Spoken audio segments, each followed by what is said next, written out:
While I was out last week, I missed a good chunk of Orioles news and notes. So I'm going to get to it all coming up on this episode of the Locked On Orioles podcast.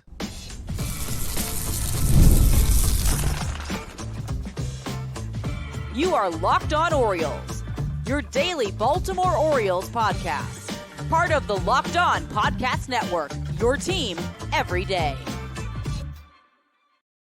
Hey there, Orioles fans. Today is Tuesday, August 13th, 2024, and welcome back into the Locked On Orioles podcast, part of the Locked On Podcast Network, your team every day. As always, I'm your host, Connor Newcomb. And coming up on today's episode, we're going to run through all of the Orioles news and notes from the past week, including positive update on Grayson Rodriguez and Jacob Webb and their injuries, at least a further update on guys like Danny Coulombe and Jordan Westburg, the Orioles signing a couple of veterans to add to their infield depth in J.D. Davis and Gene Segura, and some more minor moves, roster moves, and kind of an unfortunate scenario here for Heston Kjerstad as well. But that's all coming up on this episode of the Locked On Orioles podcast, which is brought to you by FanDuel. Make every moment more. As playoffs wind down, the sport stops sporting like we want them to. But this summer, FanDuel is hooking up all customers with a boost or a bonus daily. That's right, there's something for everyone, every day, all summer long. Visit FanDuel.com to get started. So we will get this one started with, I'll say, the biggest news of the news and notes that we will get to from the last week or so, and that is Grayson Rodriguez. Now, since the last time we'd at least talked specifically about Grayson, we knew he was injured. He was scratched from his start last Tuesday in Toronto. Albert Suarez did a great job with 5 scoreless innings with his spot start, despite the Orioles losing that game. And we knew Rodriguez had some sort of lat injury, which was even more worrisome because of how late we are in the season.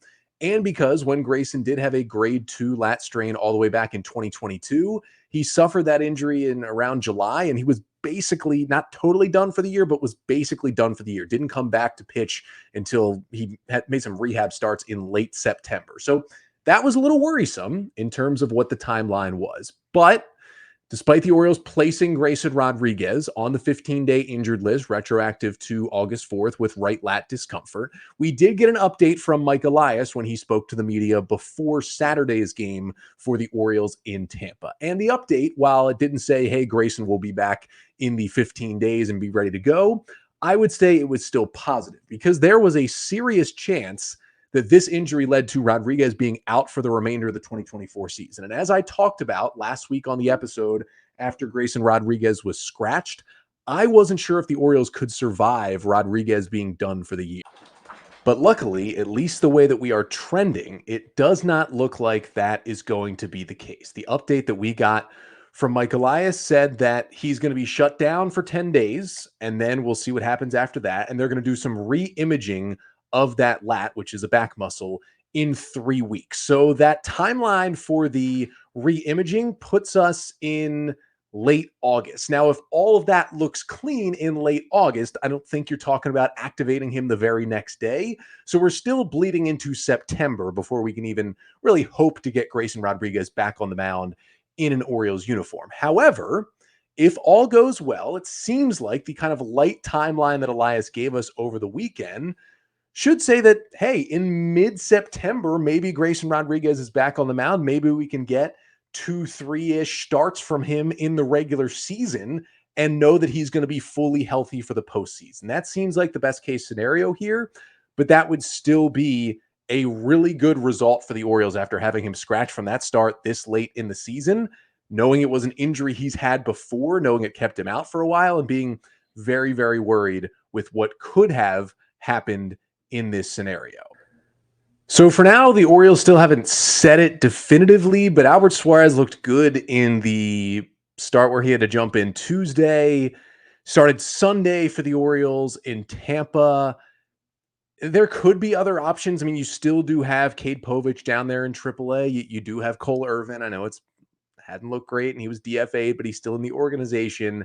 Chase McDermott is unfortunately injured. You do have a couple more options, but it just feels like with the good innings overall that Suarez has given the Orioles this season, I would think Albert Suarez, unless he completely falls apart for like 3 starts in a row, is probably going to be the guy who's in that spot for the O's. But again, because this division race is so tight right now, they won't hesitate to pull the trigger if they need to maybe put Cade Povich back in there because they feel like he gives them a better chance than Suarez.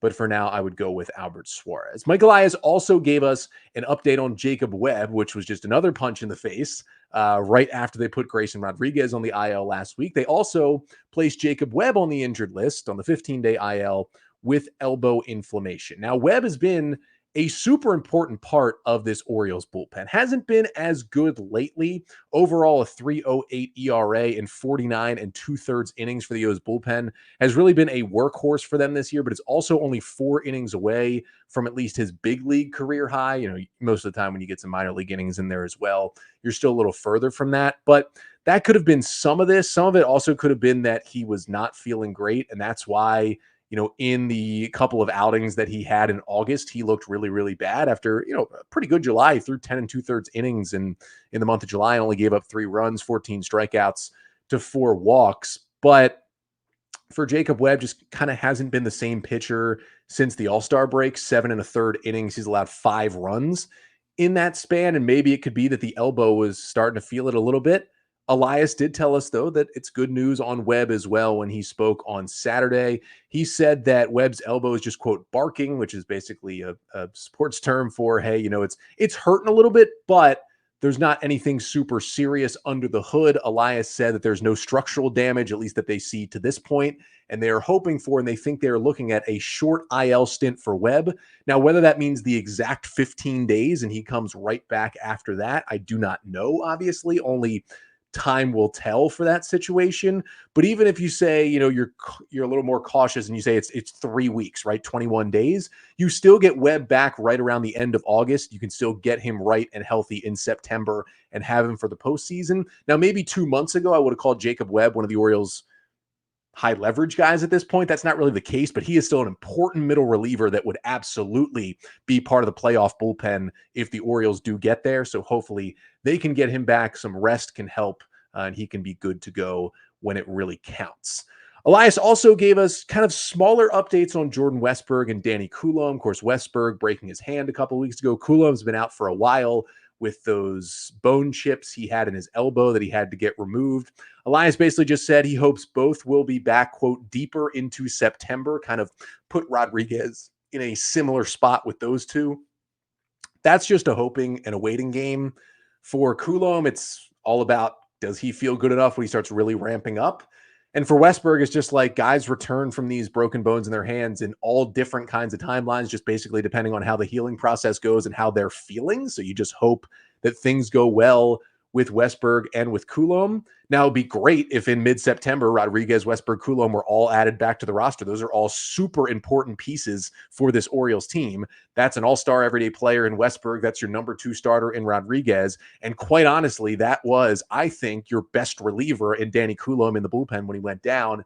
And even after surgery and, an injury here, I think he's still definitely a high leverage guy and a great lefty and your best lefty when he returns. So those are big pieces for this Orioles team. But here's the way I see it for those 3 guys. I think, and maybe to protect yourself a little bit as an Orioles fan as well, here's my outlook. I'm just hoping all 3 are fully healthy and available for the postseason. I think for me, the ideal scenario with all 3 is all 3 of them come back and return maybe like the final week of the regular season. They give you everything they can in that final week while still slow playing it. Hopefully the Orioles have at least clinched a playoff spot at that point so they don't have to push the 3 of them too hard. And then they know that, okay, we can get them back fully. Winning the division would be huge because you get those extra 3 or 4 days off after the regular season ends to get all these guys a little bit healthier. That could be ginormous for the Orioles, not just in, of course, advancing them around and getting them a bye in the playoffs.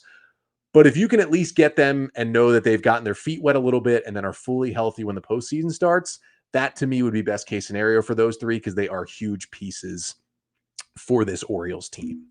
But that wasn't the only injury news and notes from the Orioles over the past couple of weeks. There was also a lot of roster moves surrounding these guys getting put on the IL as well. And coming up next, we're going to get to a few of those moves. But first, this episode of the Locked On Orioles podcast is brought to you by Ibotta. Sandals, sunscreen, snacks for the kids. What do these all have in common? You're probably buying a ton again this summer, but don't stress about the cost. Use Ibotta and get cash back on all your purchases when you stock up on all of your summer essentials. Ibotta is a free app that lets you earn cash back every time you shop. Earn on hundreds of items from groceries to beauty supplies and even toys. So you can make sure you're beating inflation no matter what you're purchasing. And the average Ibotta user earns $256 per year. That sounds pretty good to me. You can save on over 2,000 brands, shop at over 1,000 retailers, Lowe's, Macy's, grocery stores, Best Buy, you name it. And you can join the 50 million users who already use Ibotta. And right now, Ibotta is offering our listeners $5 just for trying Ibotta by using code LOCKEDONMLB when you register. Just go to the App Store or Google Play Store and download the free Ibotta app to start earning cash back and use code LOCKEDONMLB. That's IBOTTA in the Google Play or App Store and use code LOCKEDONMLB. And today's episode of the Locked On Orioles podcast is also brought to you by FanDuel. Now, I love sports. I love them so much that I never want them to stop. But things, winding down again. The Olympics are now over. We still got Major League Baseball every single night, but for some people, you need a little bit more than that. Well, that is where FanDuel comes in, because all you got to do is open up the app and dream up any bets at any time. And this summer, FanDuel is hooking up all customers with a boost or a bonus daily. That's right. There's something for everyone, every day, all summer long. So head over to FanDuel.com and start making the most out of your summer. At FanDuel, official sports betting partner of Major League Baseball.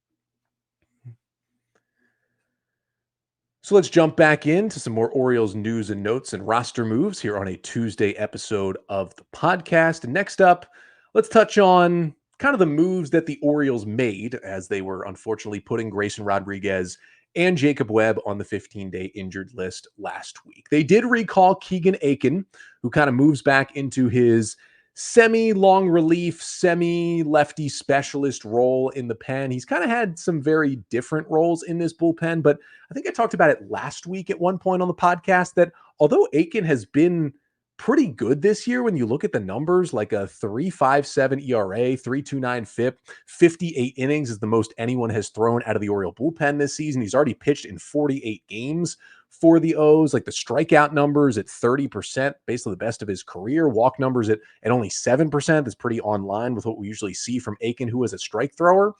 He has the lowest leverage index of anyone in the Oriole bullpen. What that basically means is he's been thrown in on average the lowest leverage scenario. So you're never really seeing Aiken, in the 8th inning of a one-run game. You're seeing Aiken in the 5th inning with the O's down by 3, or the Aiken in the 7th inning with the O's up by 5. Like that's where he's been pitching most of the time this year. So although he's been good, there's something there where the Orioles don't quite trust him to be like a number one lefty, even since Danny Coulomb has gone down, even since, Gregory Soto has come over and not looked great in his first couple of appearances. Even though CNL Perez has had his ups and downs throughout the season for the Orioles, they still don't trust Aiken to be that guy. Now, he's been good enough that with these injuries, he certainly deserves one of these bullpen spots since they came open.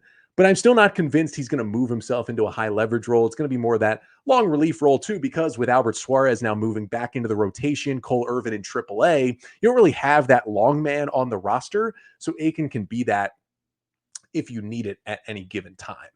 The other roster spot went to Brian Baker, and these two moves really didn't surprise me. Baker and Aiken had been recently sent back down to AAA, so not super surprising. Again, even if it hadn't been 15 days, because both guys went on the injured list, you can recall both pitchers in a shorter amount of time. And Baker was a guy who was just bad down the stretch last year, didn't make the team out of spring training, and then came back up because the Orioles just needed an arm as they were suffering these injuries. And honestly, Baker came back up and even got some high leverage spots and wasn't too bad for a while there. Now, he wasn't really striking out guys at a huge clip, but he was getting necessary outs for a good stretch there. Then he started to fade a bit and basically turned into, one of the the lower guys on the rung in the Oriole bullpen. And that's exactly what he's going to be now that he is back here. Like, he hasn't been into a high leverage spot in a while for the Orioles. It's going to continue like that.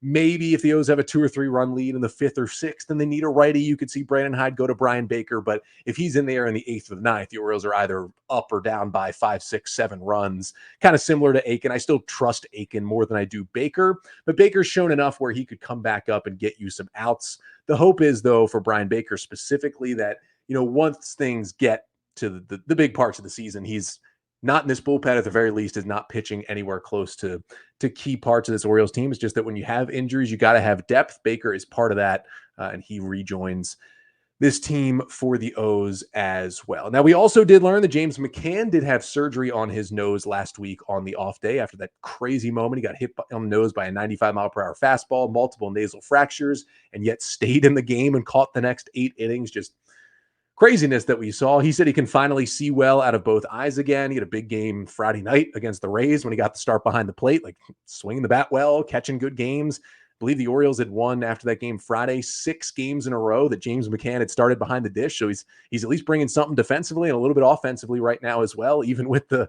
broken nose. So just, I don't know if McCann has a future beyond this year. Like, he is a free agent after this season. I don't know if the Orioles will bring him back as Adley's backup again next year, but after what we've seen him do for this team, I would not be surprised if they offered him at least another 1-year deal to come back and be the backup again in 2025. Now, speaking of relievers, Felix Bautista, I know there's been videos of him throwing, people getting excited. We've known all along he is not pitching in 2024. Elias confirmed that when he talked on Saturday. Bautista will not return for the Orioles this season, but he said he looks to be on track to be fully healthy in spring training of 2025 after he got his Tommy John surgery last October, and that is still best case scenario. He is fully ready to go by the start of next season. Would it be amazing if they could get him back this year? Yes, but especially because, remember, he had a second surgery in February just to clean up some, I think they called it loose bodies or whatever it is in his elbow. After that happened, I think that pretty much crossed out any chance at all of him returning in 2024. Once you get a second procedure, you're going to be extra cautious with a guy who is that important to your team and when healthy is the best reliever in Major League Baseball. Hopefully he gets back to that level in 2025 and should be a great bounce back year for him. Another pitcher, Ryan Watson. Orioles traded him to the San Francisco Giants for cash late last week. Undrafted free agent signing out of Auburn after the 2020 draft. You may know the name Ryan Watson, despite the fact that he hasn't appeared in the big leagues yet with the Orioles. He was the Orioles' 2022 minor league pitcher of the year. Now, he had a really good year in Bowie that season, got called up to AAA Norfolk at the end of the year because he was pitching so well. But you look at his stats, and although they were good, it shows you with Ryan Watson being the winner of that award 2 years ago and now being traded for cash after having some injuries and kind of bouncing around and never being really considered for even a big league bullpen spot at any point in the last 2 years. It really tells you how far along, even in the last 2 seasons, the Orioles pitching development in the minor league level has come along. I mean, Watson was good that year that he won, but there would be, I think, at least 10 pitchers in this year's minor leagues in 2024 that I would take over the 2022 season that Ryan Watson had if I was giving out that pitcher of the year in the minor leagues award. All the best we wish to Ryan Watson. Hopefully he can stay healthy, and hopefully the Giants, they are always churning through pitchers. So I think if a team's going to give him his first shot at the big leagues, I think San Francisco is going to be that team. Would be cool to see it down the stretch this year for a guy like Ryan Watson, but just wasn't going to have any space to be a major league guy with the Orioles anytime soon. And then that last big update is just really the most unfortunate one of all, and that is that the Orioles placed Heston Kjerstad back on the 10-day injured list with that concussion. Now, the injury is retroactive to August 1st, so technically at this point, he's actually eligible to come back off the IL, but that doesn't seem to be the case at this point. Now, remember, all the way back before the All-Star break, he got hit in the head by that Clay Holmes 97-mile-per-hour sinker against the Yankees, went down, caused a bit of a skirmish. Brandon Hyde was not happy, and Kjerstad ended up going on the 7-day concussion IL. Now, the break for the All-Star break helped him. He returned, but just didn't look right at the plate when he returned, was just 2 for 18 at the dish when he came back. And the Orioles ended up optioning him down to AAA last week when they acquired Eloy Jimenez and Austin Slater to kind of add bats to the bench at the trade deadline. And we were like, well, why would you option Heston? He wasn't really fitting on the roster that great, but it also seems like there had maybe been still some lingering effects from that concussion. It seemed like The Orioles looked at that again and tested him again and just felt that he was having lingering symptoms. So they put him back on the injured list. Now, good move by the Orioles. He is now technically on the major league IL. So he's making that a little more major league money. That actually helps him roster status wise instead of being on the minor league IL. So that's just a little thing that the Orioles, a little bit of a pro player move for one of their top prospects in Heston Kjerstad. So you like to see that. But what you don't like to see is a guy having 2 separate IL stints for a concussion in the span of 1 month. So hopefully he can get that figured out. Those things are scary. I mean, Orioles fans know how scary they can be, you know, kind of ending Brian Roberts' time in Baltimore. We know with the concussions that he had, and there's been many players, and not just a thing in football, in other sports where those head injuries are very scary, very serious, and you do not want to take them lightly. So hopefully Kjerstad can get the treatment he needs, can recover from that. I don't know, with him going on the IL twice, if I would even bank on him helping the Orioles again in 2024. I would be extra cautious and just say, let's get this figured out. Let's get you good to go and back for spring training next year and compete for what should be at least somewhat of a path for Kjerstad to get an opening day roster spot with the Orioles next year. But hopefully we can get that figured out with Heston Kjerstad. And I mean, it'd be great if he could come back in September, be a call up and help the Orioles at least as a bench bat. But number one priority is his health, his safety, because you do not want to take those concussions lightly. But one more group of moves to get to. They were 2 minor league deals the Orioles handed out to some veteran infielders who you may know. And one of them, or maybe even both of them, could be in the big leagues in an Oriole uniform sometime soon. We'll talk about J.D. Davis and Jean Segura to finish off the pod coming up next. But first, this episode of the Locked On Orioles podcast is also brought to you by Supply House. Get supplies from the site that's made for the skilled trades, supplyhouse.com. Supplyhouse.com is the reliable way to order plumbing, HVAC, and electrical products online. Their easy-to-use website is packed with helpful resources and the latest product info to help you get the job done right. Shop a complete inventory of over 200,000 parts from over 400 top brands and get your order delivered right to your door with fast shipping from coast to coast. Need help with an order? Get expert support and industry-leading service from the friendliest folks in the business and talk to a real person every time. Pros in the skilled trades can get a competitive edge by joining SupplyHouse.com's free Trademaster program. Every Trademaster gets access to a dedicated phone line, free shipping, and discounts on every order. Join the thousands of trade pros already benefiting from their free membership at supplyhouse.com/TM and order plumbing, HVAC, and electrical supplies from anywhere with just a few clicks at supplyhouse.com.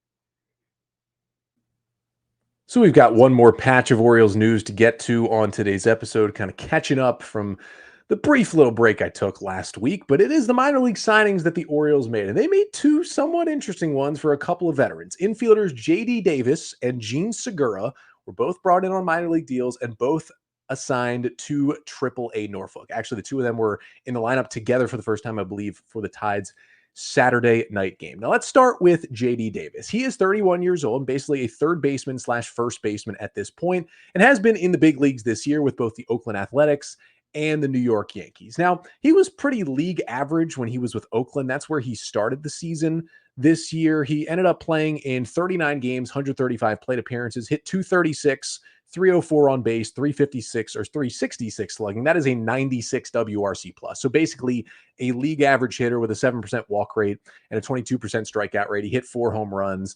He was just kind of fine with the bat in Oakland this year. Then the A's ended up DFAing him because they got some younger players healthy and wanted to give them at-bats for the right reasons. They're a rebuilding team over a 31-year-old kind of journeyman in J.D. Davis. He went to the Yankees because they wanted a right-handed infield bat, and the Yankees batted him cleanup a couple of times, and they didn't hear the end of that one. He wasn't a Yankee for very long. 7 games, 22 plate appearances.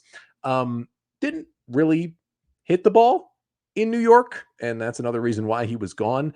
He went just 2 for 22 with a single, a double, 3 walks, and 1 RBI and 9 strikeouts. So it wasn't a great time in a Yankee uniform for J.D. Davis. They let him go, and the Orioles picked him up on a minor league deal. So you're asking, why are you bringing in J.D. Davis? You already have all of these infielders. Well, in the past, he has been good. Just last year with the Giants, he was almost an everyday player. He had about 550 plate appearances in 144 games. It was a solid hitter, 104 WRC plus, just above league average. In 2022 with the Mets and the Giants, he had a 119 WRC plus. I mean, 2021 with the Mets, he had a 128. that year. I mean, the power hasn't been super there. He did have 22 homers in the juice ball season with the Mets in his best offensive year in 2019. Since then, hasn't been a big home run hitter, but he still did hit 18 long balls with the Giants last year. And Oracle Park is a hard place to hit home runs. He had a pretty good offensive season. Now, yeah, did it fall off a bit this year, but he's still a solid major league bat. And the guy he reminds me a lot of is Austin Slater. Orioles brought in Austin Slater, who had a really good last few years with the Giants, but just kind of a weird season this year where he wasn't playing every day and his offensive numbers dropped. And I'm not saying Austin Slater has been lighting the world on fire and turned into an everyday player for the Orioles, but so far he's been a solid bat for the O's to have on the bench, and JD Davis could be that too. He is still not amazing defensively, but he's hitting his career and he can play third base, at least at a solid level still in the major leagues. He's been really an even splits guy. He does have a 113 career WRC plus against lefties, but it's 112 against righties. It's not like he's been a lefty masher. But here's the long and short of it. He is the Kobe Mayo safety option because so far it hasn't been amazing for Kobe Mayo since the Orioles called him up. He's struggled at the plate a bit. He's really struggled at third base defensively, which is something I talked about would probably happen when the O's first brought him up. He's still a great prospect. I still think he's going to be a great player for the Orioles in the next year or two, but we've seen this from pretty much every Orioles hitting prospect, right? They've come up, they've struggled at first. A lot of them had to go back down, regain the confidence, come back up, and then really start to mash. And that coming back up and starting to mash will probably happen in 2025 for Kobe Mayo. But with Jordan Westburg out, and as we know, Jorge Mateo still on the injured list as well, the Orioles need someone now who's going to give some production at third base. And I still don't think they want to play Ramon Arias there every day. I don't think you as an Orioles fan want them to play Ramon Arias there every day. So you want at least another option. And you could argue that just, let Kobe Mayo run with it. But if he still really continues to struggle and it gets anywhere close to the Jackson Holiday first stint levels of struggles, they're going to have to, for his own good, send Kobe Mayo back to AAA, and you'd like to have kind of a veteran big league option to put in that spot. That is where JD Davis comes in. He's had the last couple of years pretty good at the big league level. He's a veteran. He's been in playoff races. He's been on postseason teams before.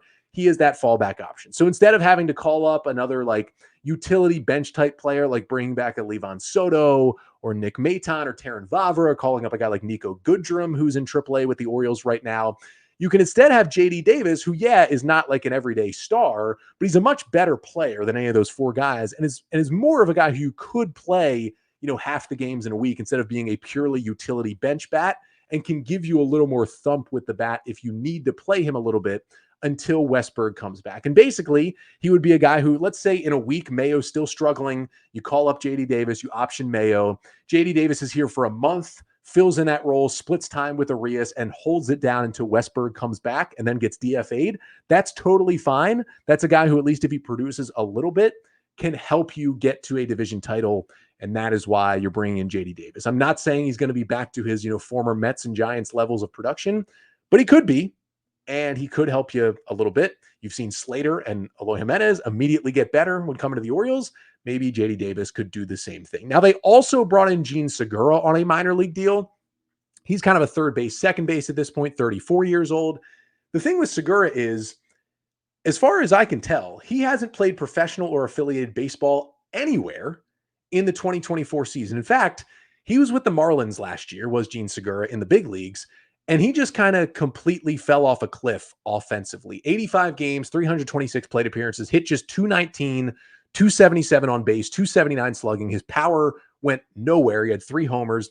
He went from a 105 WRC plus as a part-time player with the Phillies in 2022 to a 52 WRC plus with the Marlins in 2023. And that was a Marlins team that got to the postseason despite giving Gene Segura that many plate appearances. His walk and strikeout numbers were still basically the same as they've always been in his career. Doesn't strike out a lot, doesn't walk a whole ton. He likes to put the ball in play.